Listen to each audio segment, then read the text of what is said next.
Hello everyone, welcome to the video for FASS SCP application briefing. If you are not an FASS student, unfortunately this video will not be useful for you.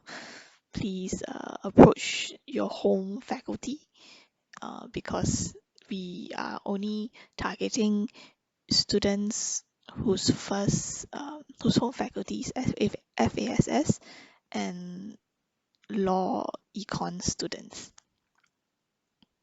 So my name is Kimberly, and together with Miss Jamie, we take care of SCP related matters, and we are from the International Relations and Special Duties Unit, not to be confused with GRO, the Global Relations Office, which is a little down the road from us. If you have questions about overseas opportunities for FASS students, you can drop us an email. We will get back to you. Yeah, so in this, in our blogs and in our Facebook page and our websites, we will update different exchange or different overseas opportunities for our FASS students. We have this program called Fast Track, happens in special term that is open to all FASS students and also non-FASS students. So that this is a good place, a good portal to learn more about our offerings and also to keep up to date with what opportunities are coming along. So some basic facts about SCP: it is only one semester. Generally, students only go out for one semester because we have just so much demand for SCP, and we want to send as many students out on exchange as far as possible.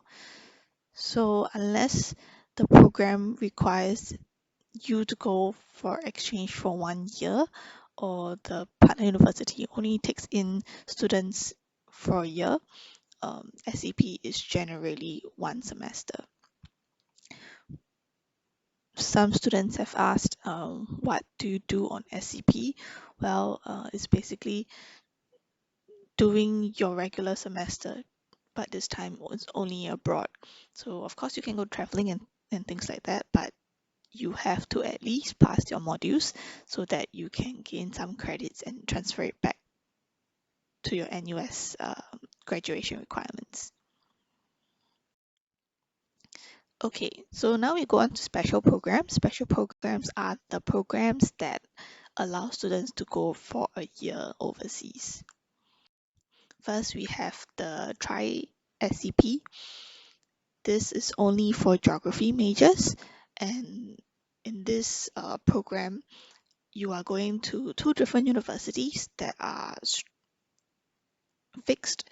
So you can either go to Queen's University in Canada first and then St. Andrews, or you can go to St. Andrews first and then Queen's, depending on your preference, depending on when the modules you're interested are offered. So students spend 2 semesters away, 1 semester at each university, and you have to meet the entry requirements of both universities. Another of our special program is the 1+1 Sweet Deal. This program allows students to explore both China and another destination. The other destination could be out of China or within China. We are fine with that. So what happens is that it allows students to apply for SCP again when you traditionally cannot. It's applicable to all universities in mainland China, and so how it works is that students will have to apply for China in this round, and then in the consecutive round for the next semester, you apply for the other destination. It's only open to all FASS students. You do not have to be a Chinese studies major to access this. as long as you are able to read modules there, we are fine. Most Chinese universities will have some English modules offered for exchange students, and we have sent quite a number of students on this program, and they all have good things to say. So don't be afraid, just go for it and try. So as what I said earlier, um, the second overseas application you make for the subsequent semester, it will be taken that you have not applied for exchange. So you'll be on equal standing with the rest. But you have to take note that financial aid will only be given for the first exchange program. Okay, so this will give you a clearer overview of how it will work.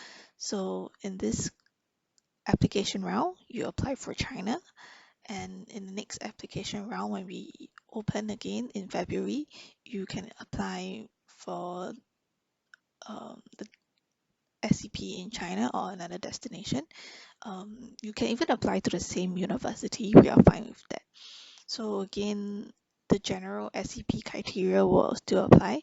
Students who will be in the sixth semester or their last BA semester in semester 2 will have to be willing and able to complete honors. So if you think that this 1+1 is something that you want to try, for this application round, you have to indicate any Chinese university in your choices. Do note that if you happen to put in a non-Chinese university and then you're allocated that, that means that we will not be able to consider you for this 1+1 program. So you will have to apply for all Chinese universities in your choices. So also do put in reasons for why you are applying for this program. That will give us an indication of why you're interested in it, and to also increase your chances. This slide shows you the SCP workflow. In this video, we're only targeting the ones in the boxes, but it's good to have an overview so that you know what's coming next. You don't have to worry too much about the ones that are out of the box, because at each step of the way, we will inform you via email what to do. Some of the key questions you should ask yourself are listed here. Please go through them.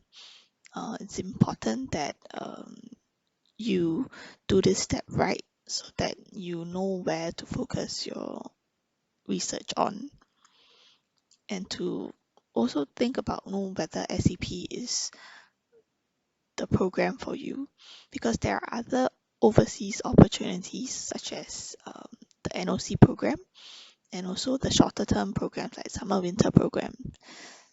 So don't think that SCP is the only overseas program, the only overseas opportunity you have. So the key questions can be broken up into 3 different categories: the academic, the financial, and that sense of adventure. So when you talk about academics, we're talking about what you want to do in the future and how SCP can be a platform to help you get there. So things like the university that you're considering. Do they offer modules that will help you advance your training and knowledge in your major or in even non-major modules? We also talk about financial, because SCP is self-financing, meaning that you have to churn out and come up with the money. There are financial aids available, but I always say to treat it as a bonus to make life a little easier during exchange. Also sense of adventure, meaning that you think about what kind of cultures you want to dive into, what kind of living environment you want to dive into. And also, there are some areas in the world that are more prone to natural disasters, and students will need to take note of those areas. So if you're not interested in going to a place where hurricanes are gonna be a reality, miss those areas. If you're not interested in going to a country where the winters are gonna be like minus 30 degrees, stay clear of those areas. A good starting point for your research into the whole SAP program is to take a look at these three sites. These three slides will give you an overview, and the FAQ will give you like specific questions, areas where students tend to have most questions in. So do take a look at that. To apply for SCP, you have to meet a minimum cap of 3.0, and preferably with no grades lower than C for any of your major modules. For some universities, they also do not want any grades lower than C in your non-major modules. So do take note of that. Your S and U's will be taken into consideration. So U will also be an indicative that your grades are lower than C. You also definitely need a good disciplinary record. We are only planning to send students who are good ambassadors of NUS, and we take that very seriously.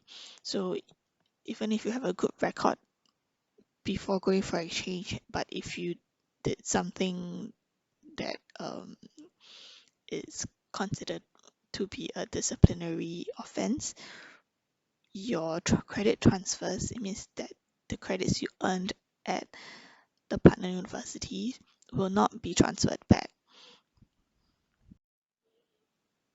So the timing for SCP is that students go earliest in the 4th semester and latest in the 6th semester. So depending on the university you apply for, you have to take note which semester to apply for. For example, if a partner university only allows year 3 students, only admits year 3 students, then going in your 4th semester is not possible then. So for students who will be in their honors year, the application will be reviewed case by case, because generally in honors year it will be a bit more difficult for you to apply. So if you want to go in your last PA semester, so it means your 5th semester if you're from the poly, or your 6th semester if you're not, you will have to meet a minimum cap of 3.2 and be willing and able to do honors.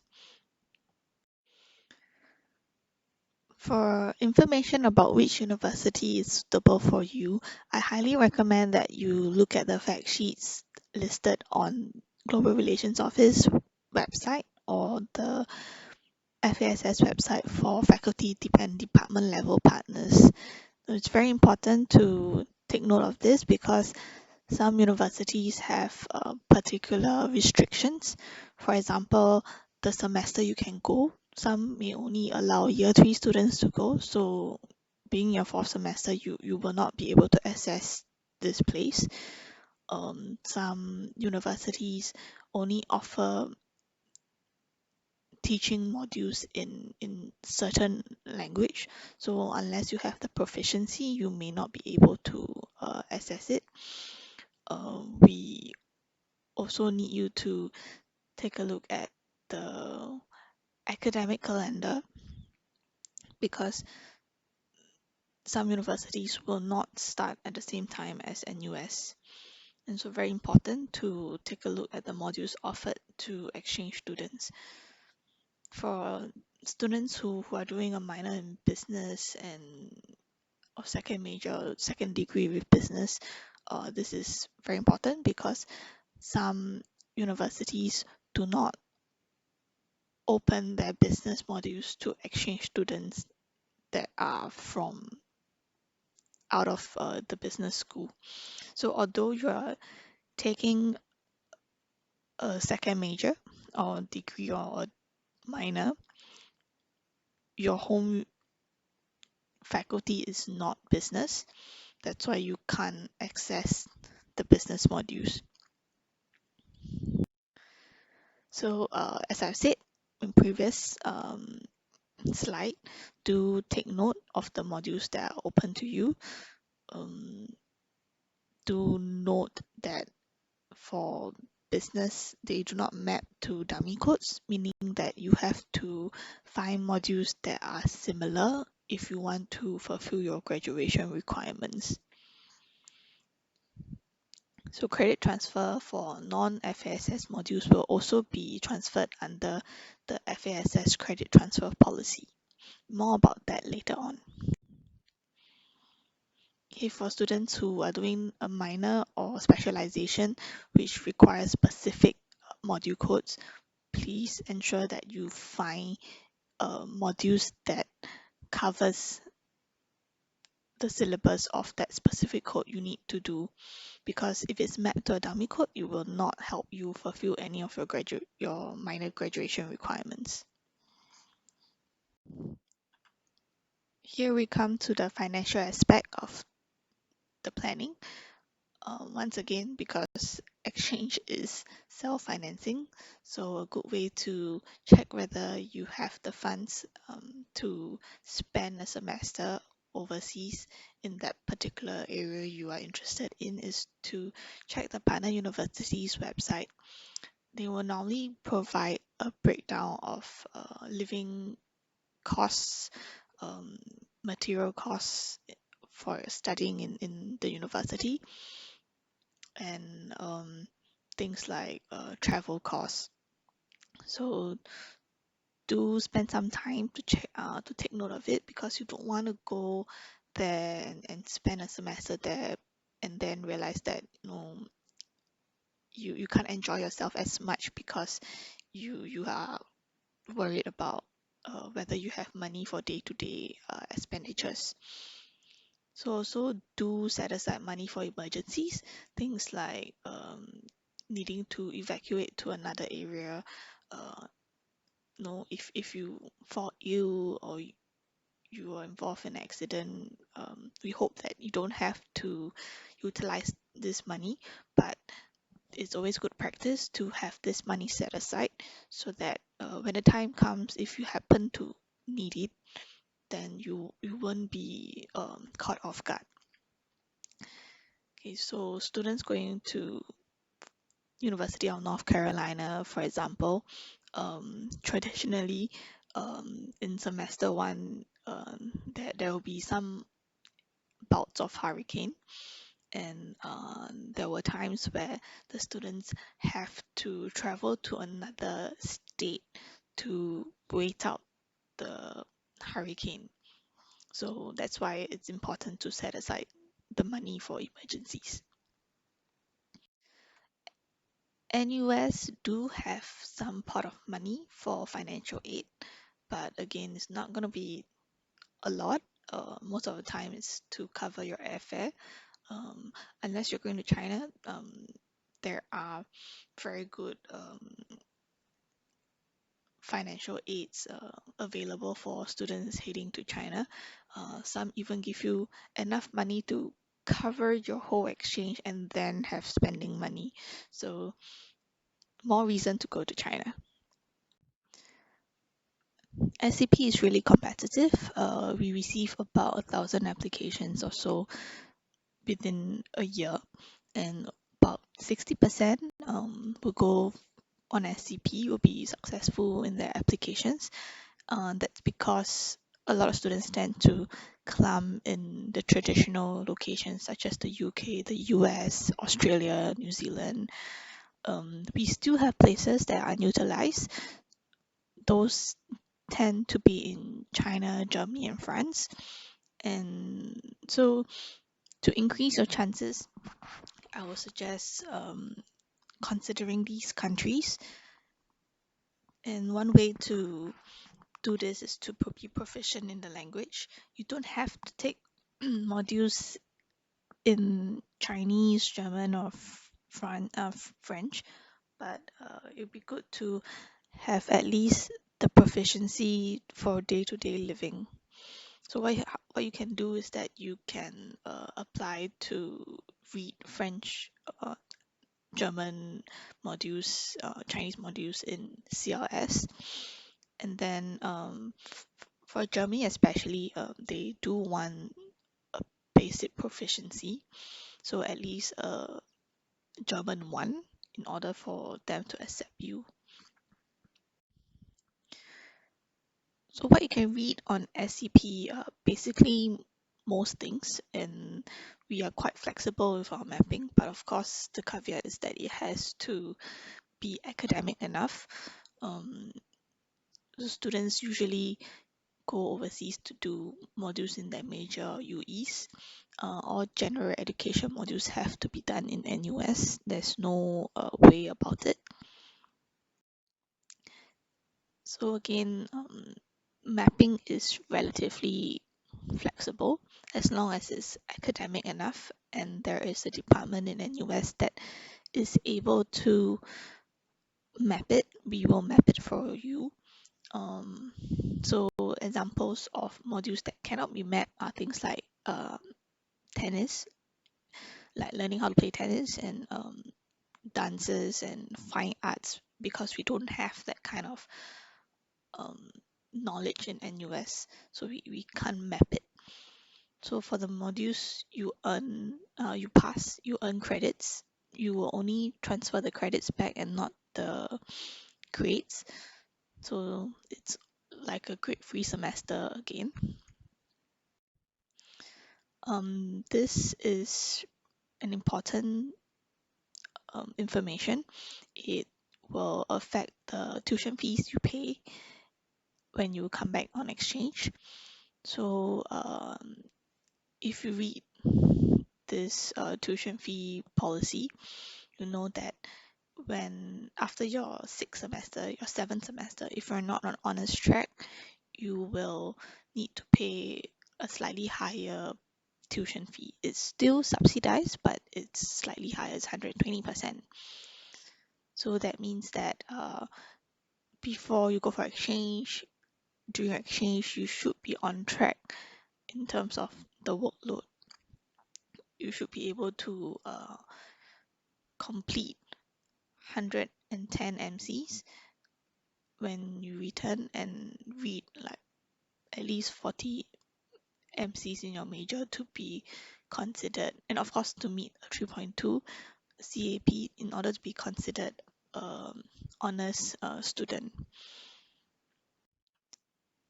So when you return on exchange, we require you to complete your credit transfer so that we can officially promote you and to put you on the correct track. Another way to make sure that you're on track academically is to either overload at NUS or take part in summer school, which happens during the special semester. You might have heard from your seniors that they went through an interview as part of the application process. For FASS students, not everyone will be interviewed, basically because we want to be able to offer you something without you having to come through an interview. It's also because the numbers we are dealing with is just too many. So it will be conducted by SCP coordinator, who is in charge of selecting students. And when it comes to ranking of universities, FASS, we don't have this thing called ranking. We go by this process called the no ranking system. So it means that the universities you apply for, we take that you are equally happy to receive offers for it. If you have a preference, you can state it. We will look at it first before we see whether we can offer the rest to you if the preference, there's no vacancy at the preference. So if you're not interested in a particular university, don't apply for it, because if you are offered and you reject it, we will not counter offer. Okay, the details here. These are the supporting documents that you have to give to us in order to complete your application. If you are missing some of these documents, we cannot process your application, and then the results will be delayed for you. And it's also important that you give it to us, because it plays bearing on whether we choose you or not over the next candidate. So you could potentially lose a chance at your preferred university, or even the particular university, if you don't provide this information. So we have a checklist to help you. So do take note of that checklist and um, use that to help you. Personal statement is very important. Do spend some time to write a well thought out personal statement. It will play a part in letting the coordinators know which university you're interested in, which might be a better fit for you. And then also it will play a part in differentiating you from the next best student. So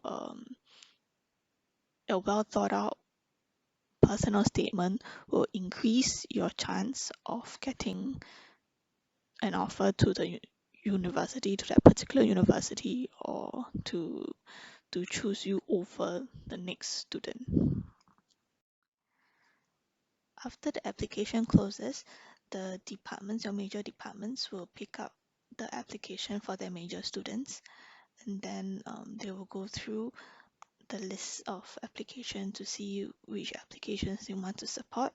And for the ones that they want to support, they will take a look, and sometimes they will advise the faculty, my office, which university the student should go to based on their interests. And then all this information will be sent to my office, and at my office there is where the selection will take place. That's when we start allocating the partner universities to the students. After that, we will narrow down a list of students that needs to be interviewed, and those who need to be interviewed will be uh, informed via email. And after the interview, we will collate and confirm the offers, and sometime early December, we will start emailing students the outcome batch by batch. So that's the overview of how the process will go. Um, in mid-December, that's when the waitlist will happen. The waitlist round, also known as round B, will happen. During this time, we will collate all universities that we still have vacancies for. We will take this list and share it with students who were not successful initially. So they will again um, submit the choices, and then the faculty, my office, will try to match them to the universities based on the demand and supply we have. So why it takes so long is because we have close to 1,000 applications, and time is needed to take a look at these applications, especially when these 1,000 applications are multiplied by 3 or 5 times, depending on the number of university a student applies for. Also, we will try to look at our vacancies and see how we can best allocate and maximize the number of students we can send out on exchange. So this is a summary of how the allocation would be done. So as stated, we will allocate based on CAP. The highest cap student will be processed first, but this doesn't mean that if your cap is low, you definitely cannot receive a place, because it's quite dependent on the university you apply to. So when we take a look at the applications, we start with the student with the highest cap, and then we take a look at the university suggested by the department. If there isn't or there's no space, we'll move on to the student's preference if they state. If not, we will take a look at the university and see which university the student is most competitive for.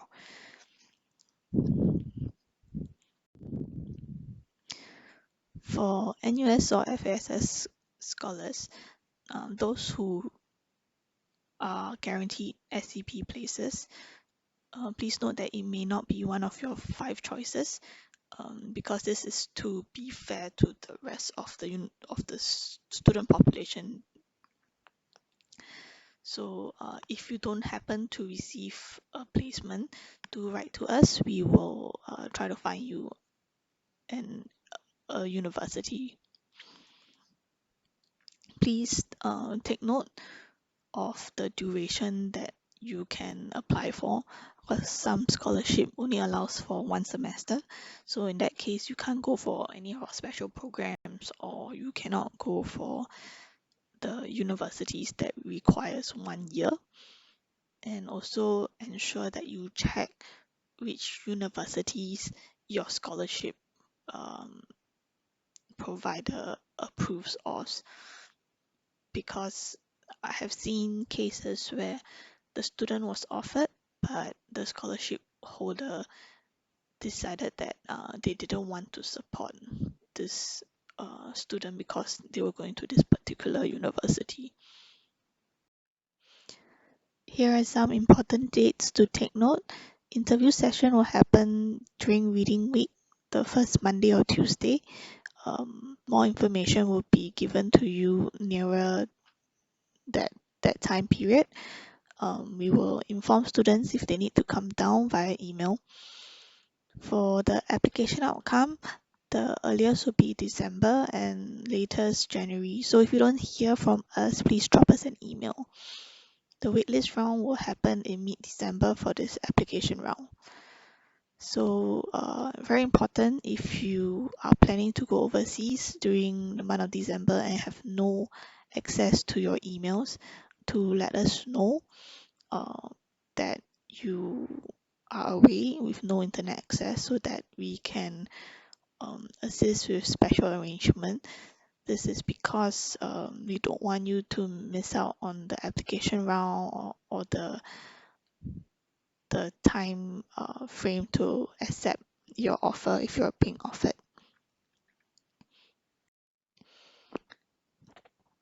After you accept the offer on the direct system, you will be given information to apply with the partner university. So please note that although that NUS offered you a place, it's not the end of the application process. You will still have to apply with the partner university so that they can formally accept you. If this step is not done, there will not be an SCP for you.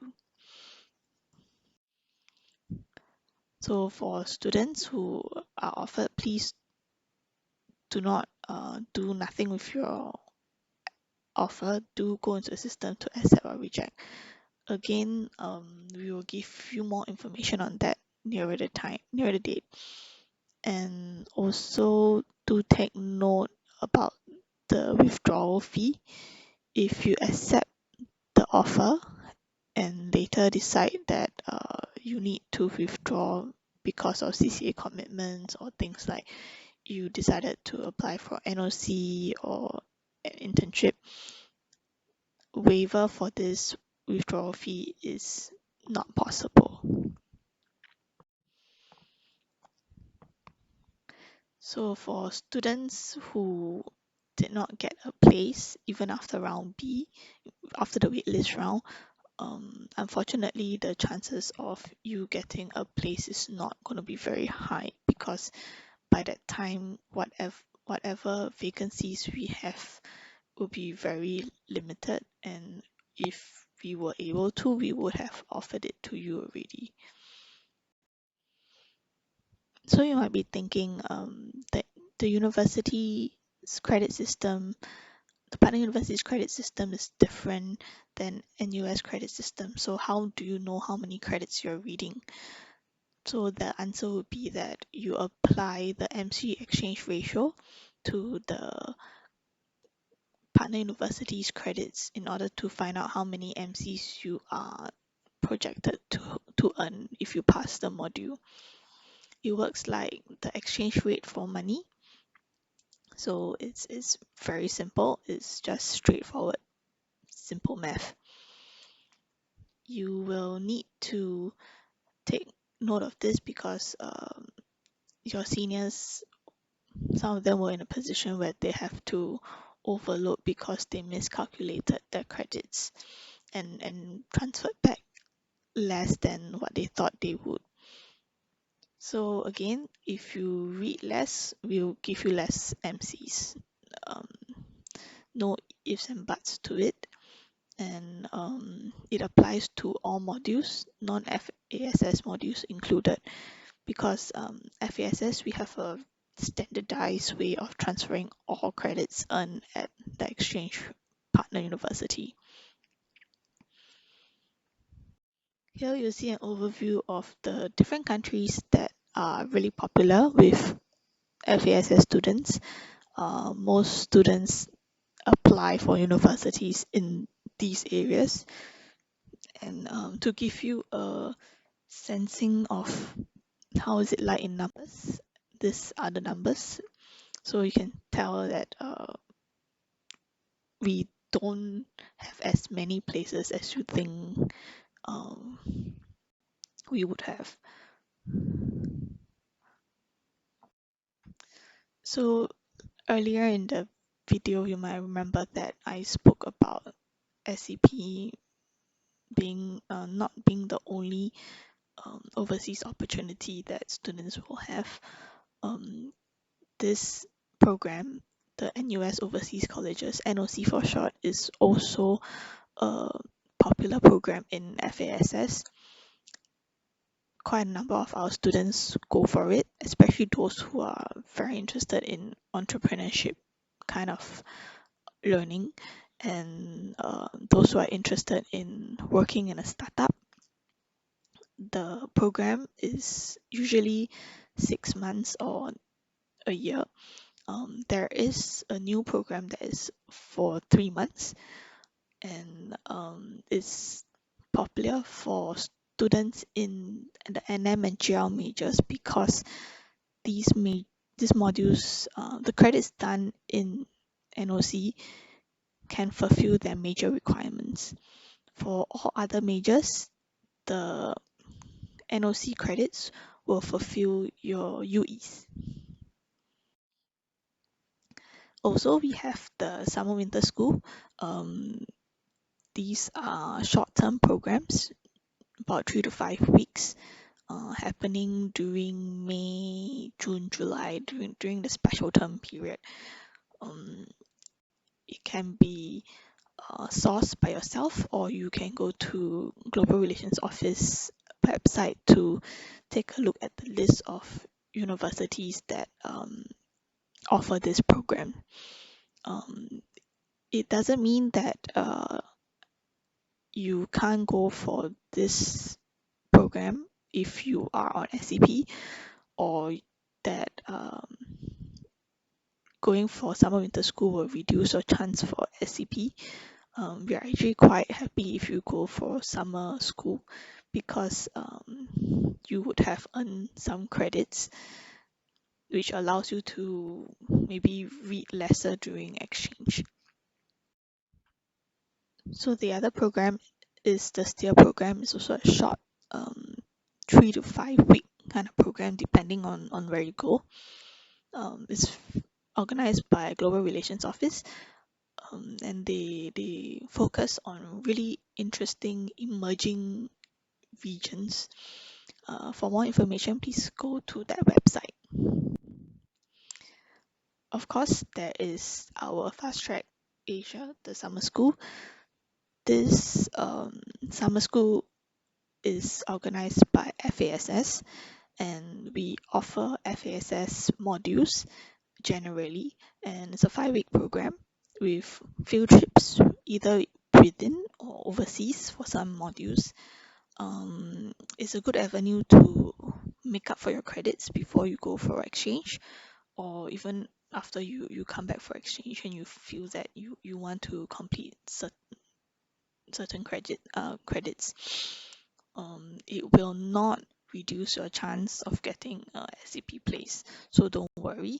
We are quite happy when you apply for this because it shows that you are